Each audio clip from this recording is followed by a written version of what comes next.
peke mo kasi magkalinawan na. May mga kaibigan at tropa din akong iglesia. Pero di sila ganyan, marami akong ebidensya. Tsaka yung mga ginto, di kumakain ng dugo. Yun ang diferensya. Eh siya, mukhang talo-talo kahit may regla. Kayong gumawa din yung Diyos, personals yun. Personals yun. Kaya kung ako sa'yo, magbago ka na, pre. Dahil sa'yo nadadamay, pati INC, inutong na Kristiyano ka kasi.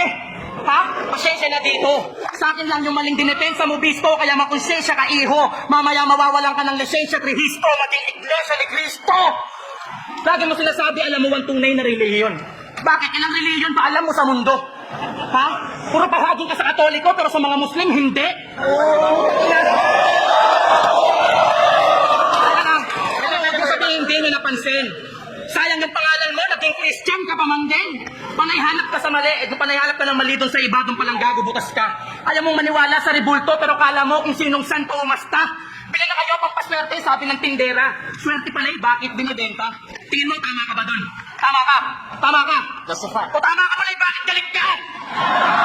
Tingnan mo, tama ka na, galit ka pa, lakas ng tama mo ha. Masyado ka lang matanda para di malaman ng tama at mali, mabutit masama. Easy ka lang, boss.